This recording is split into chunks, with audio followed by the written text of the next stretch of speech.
You're watching your wife being led away by the most powerful man on earth. You can't move. You can't speak. Around you, 50 other senators sit frozen, their wine cups trembling in their hands. Some are praying she'll return. You're praying she won't say anything that gets you both killed. 20 minutes pass like 20 years. When he finally brings her back, he doesn't just return her to your side. He sits down. He pours himself wine. And then in front of everyone you know, he begins to describe in graphic clinical detail exactly what just happened in that room. Your colleagues are staring at their plates. Your wife is staring at nothing. And you have to smile. You have to nod. You have to thank him because the alternative is watching your children die. This wasn't madness. This was a machine. A system designed with surgical precision to destroy the human soul. And the man who built it learned everything he knew by watching his entire family get murdered by the previous emperor. His name was Caligula. And what he did to Rome is so disturbing, so systematically evil that 2,000 years later, we're still trying to understand how one human being could architect this level of psychological warfare. If you believe that the documented records of history's most terrifying figures must be remembered, consider liking this video and subscribing. Your support unears more accounts from the darkest corners of the human story. Now, back to the man who turned cruelty into an art form. Stay with me because what you're about to hear gets worse, much worse. And the most terrifying part isn't what he did. It's that the system he built outlived him. Before I show you the 5 acts of Caligula's terror machine, you need to understand something crucial. He wasn't born evil. He was manufactured. And the process started when he was 7 years old. Picture this. The year is 14A. A little boy, maybe 6 or 7, is running through a Roman military camp. He's wearing a miniature legionary uniform, complete with tiny armor and little red boots. The soldiers, battle-hardened men who've conquered half the known world, are laughing, picking him up, tossing him in the air. They call him Caligula, Little Boots. He's the son of Germanicus, Rome's greatest general since Julius Caesar himself. The soldiers worship his father, and they adore this kid. He's their mascot, their good luck charm. Everywhere he goes, little Caligula follows, and the men genuinely believe this child brings them victory. This boy is growing up thinking he's invincible, loved, protected by the most powerful army on earth. He has no idea what's coming. 1 year later, his father dies. The official story, sudden illness. The whispered story, poison, ordered by someone close to the emperor, maybe the emperor himself. Caligula is 8 years old when the machine starts destroying his family. His mother dragged from their home, accused of treason against the emperor. His oldest brother arrested, imprisoned, starved until he tried to eat the stuffing from his mattress. His second brother, exiled to an island where guards tortured him until he smashed his own head against the walls to end it. One by one, they're erased, and young Caligula watches it all happen. By the time he's 19, he's the last one left, the sole survivor of his entire bloodline. And then comes the summons. Emperor Tiberius wants to see him. Capri, a beautiful island off the coast of Italy. Tiberius has turned it into his personal fortress, far from Rome, far from the Senate, far from anyone who might object to what he does there. The ancient historians, we're talking Suetonius, Tacitus, people writing within living memory of these events, they describe Capri as a house of horrors. Tiberius has become paranoid, depraved, surrounding himself with astrologers and yes-men, inventing new cruelties because he's bored. And into this environment walks teenage Caligula. He knows Tiberius murdered his family. Everyone knows it, but he can't show it, can't even hint at it. One wrong look, one moment of grief, one flash of anger, and he's dead. So he doesn't just survive, he excels. Suetonius writes something chilling. There never was a better servant or a worse master. Caligula learns to bury everything human inside him. He watches. He studies. He becomes exactly what Tiberius wants. Obedient, entertaining, harmless. For 6 years, he plays his role perfectly. And then in 37 AD, Tiberius dies. Some say natural causes. Others say Caligula smothered him with a pillow. Either way, the 19-year-old hostage is now the most powerful person on earth. Rome celebrates. They think they're getting the son of beloved Germanicus. They have no idea. They just crown a man who spent 6 years learning how to break human beings from the greatest monster in Roman history. And for 7 months, everything seems perfect. Then he gets sick. And the person who wakes up is not the same person who went asleep. What happened during those fever days? We'll never know.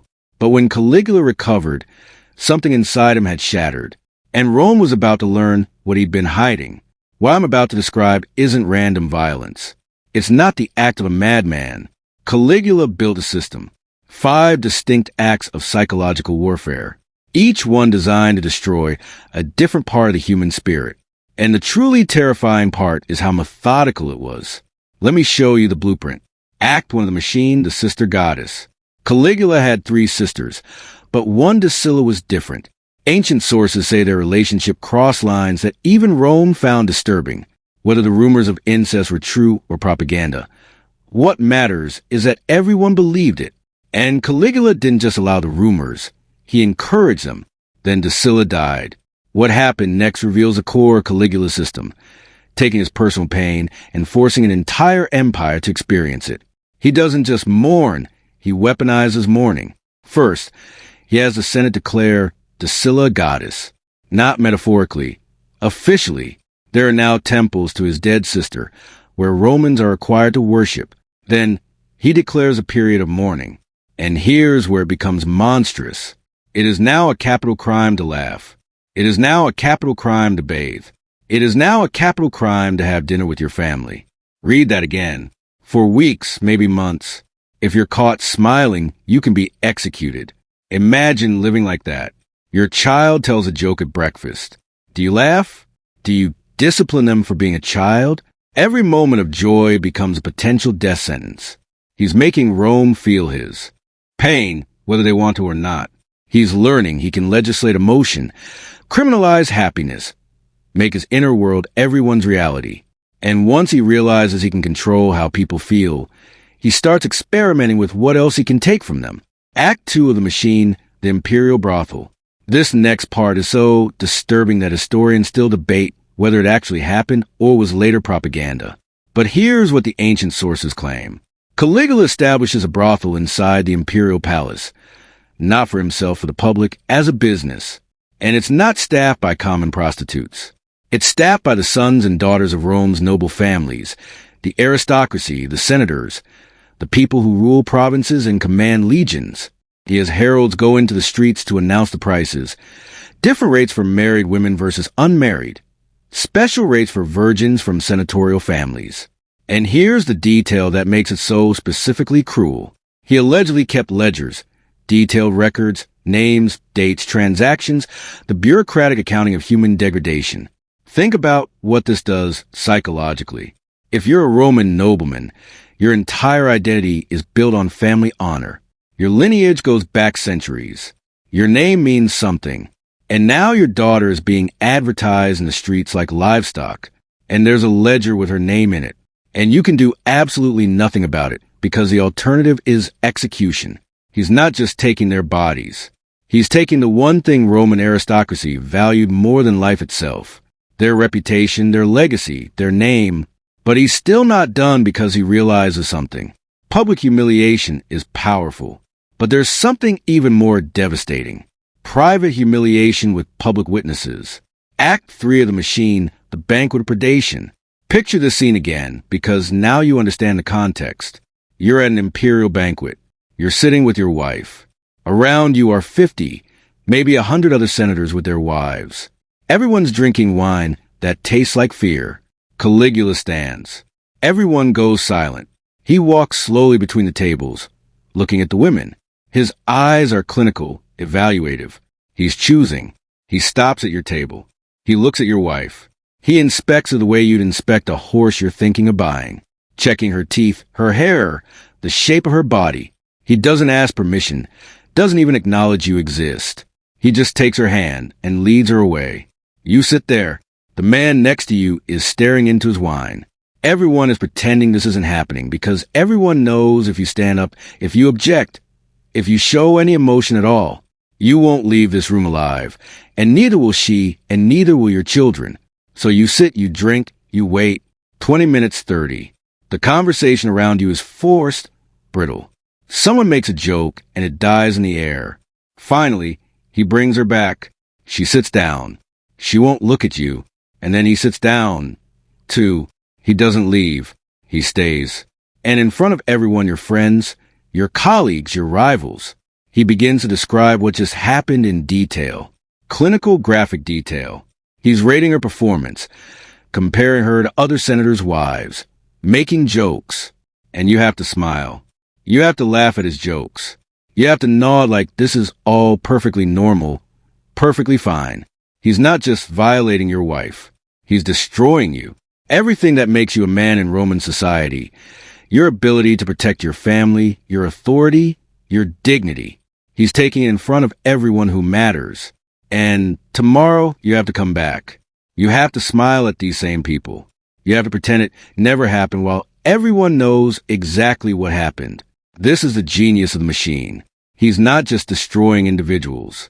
He's destroying the social fabric itself, making everyone complicit, making everyone a witness to everyone else's degradation.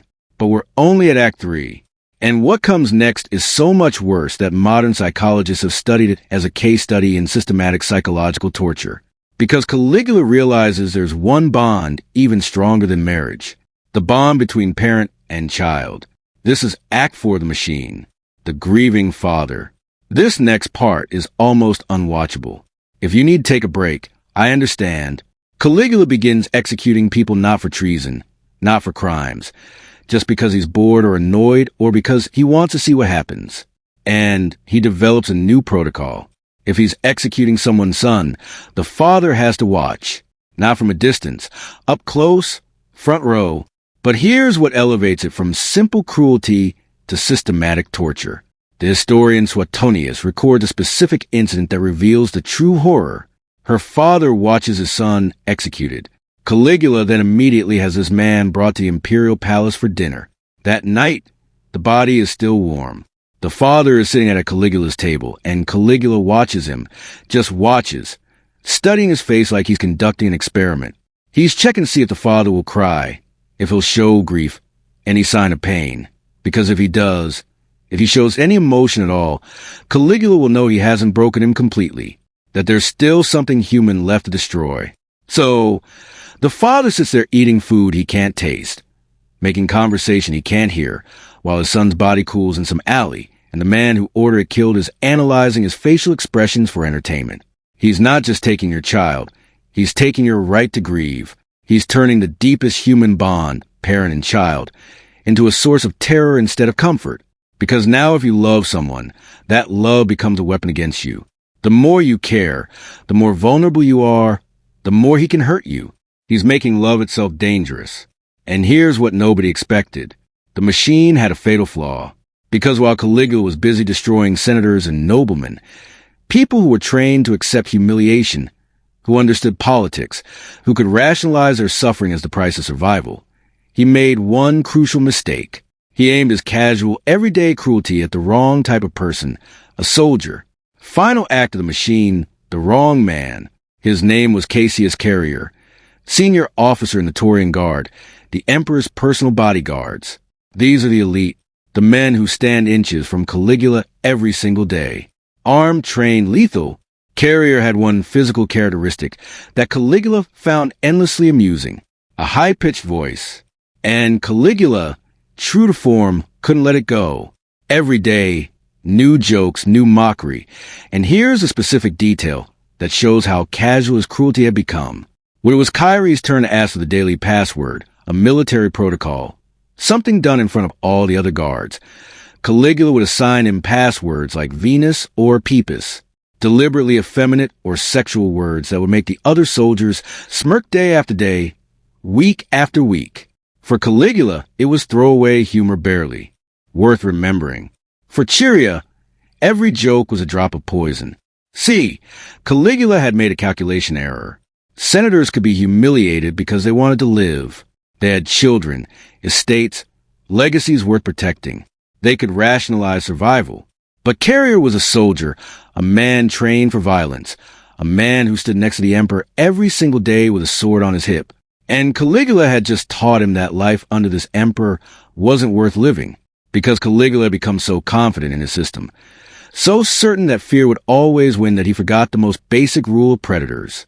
Never corner something that can kill you. What happened next took less than 60 seconds, but it would change the course of Roman history. And the aftermath reveals something even more disturbing than anything Caligula did while he was alive. January 24 th, 41 AD. Caligula is attending the theater.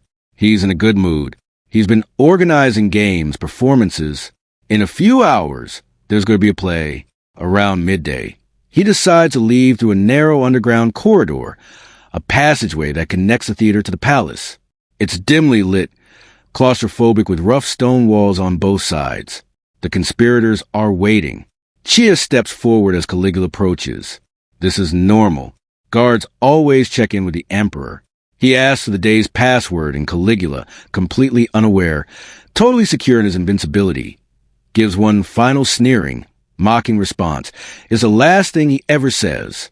Carrier screams, "Take this," and drives a sword up under Caligula's ribs.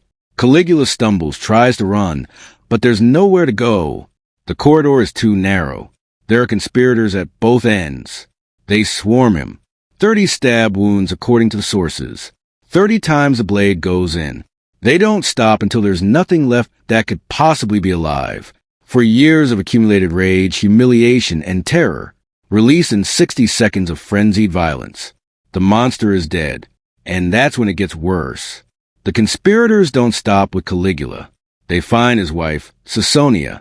She knows what's happened. She can hear the screaming. She's begging, pleading, trying to reason with armed men who just killed an emperor. They stab her to death. Then they find the nursery. Caligula's daughter, Julia Drusilla, is 2 years old, maybe 3. The sources disagree. A soldier picks her up, and while she's crying for her mother, he swings her head first into a marble wall. They have to make sure there's no heir, no one who could grow up and seek vengeance. So they kill a toddler. This is what happens when the machine breaks. It doesn't just stop. It devours everything connected to it. For a few hours, maybe a whole afternoon, it seems like Rome might actually change. The Senate gathers. They start debating. Some want to restore the Republic, get rid of emperors entirely, go back to the old ways. For the first time in generations, there's real discussion about what Rome should be. And then the Taurian Guard makes a decision. While the Senate is talking, the Guard is looting the palace. They're going through rooms, taking jewelry, coins, anything valuable. One of them hears something behind a curtain. He pulls it back and finds a man hiding there, trembling, middle-aged with a stutter and a limp. Claudius, Caligula's uncle, the family embarrassment. Everyone thought he was harmless, probably brain damage from childhood illness. The guard looks at him, and he doesn't see a harmless fool. He sees a new emperor. The Taurians carry Claudius on their shoulders to their camp. They proclaim him emperor. And while the Senate is still debating the future of the Republic, the army has already decided. The system survived. Here's what haunts me about this story.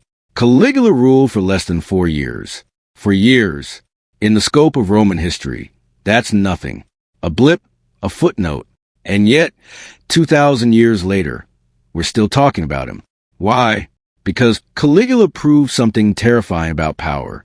He showed that the entire machinery of a state, its laws, its military, its economy, its bureaucracy can be turned into instruments of personal psychological warfare. He didn't work outside the system. He made the system his weapon, the ledgers in the imperial brothel. That's bureaucracy doing its job. The forced mourning for Drusilla, that's law enforcement doing its job. The banquets where he violated senators' wives, that's imperial hospitality doing its job. Every atrocity he committed was technically legal because he was the law. And when he died, the system didn't die with him. It just found a new operator. That's the real horror. Not that one man was a monster, but that the machine he built kept running without him. Look at what came after. Nero burning Rome and blaming Christians. Domitian executing people for looking at him wrong. Commodus forcing senators to watch him fight as a gladiator in the arena. Elagabalus doing things so disturbing, I literally cannot describe them on this platform. The blueprint remained. The machine kept evolving because Caligula revealed a truth about power that Rome could never unlearn. When one person controls everything, the military, the law, the economy, the culture, there's no mechanism to stop them. No checks, no balances, nothing but waiting for them to die or be killed. And even then, the system just finds someone new. Cneius wrote that Caligula was the best of servants and the worst of masters. He learned tyranny by pretending to be the perfect subject. He studied under Tiberius, watched how a monster operates, learned every technique, every psychological tool, and then he perfected it. That's the warning, the real lesson. The greatest threats don't announce themselves. They learn. They adapt. They were the mask of loyalty until they don't need it anymore. There's one more thing. After Claudius became emperor, he had most of Caligula's records destroyed. The ledgers, the correspondence, the documents burned. The official histories we have are written by men like Suonius and Tacitus writing decades later, working from memories and rumors and surviving fragments. Which means what I just told you. The 5 acts, the systematic terror, the machine, that's just what survived the purge. Imagine what we lost.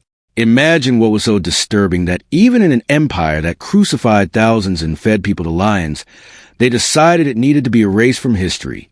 Caligula ruled for 3 years, 9 months, and 8 days. In that time, he built a machine that showed every future tyrant exactly how to break human beings systematically, psychologically, completely.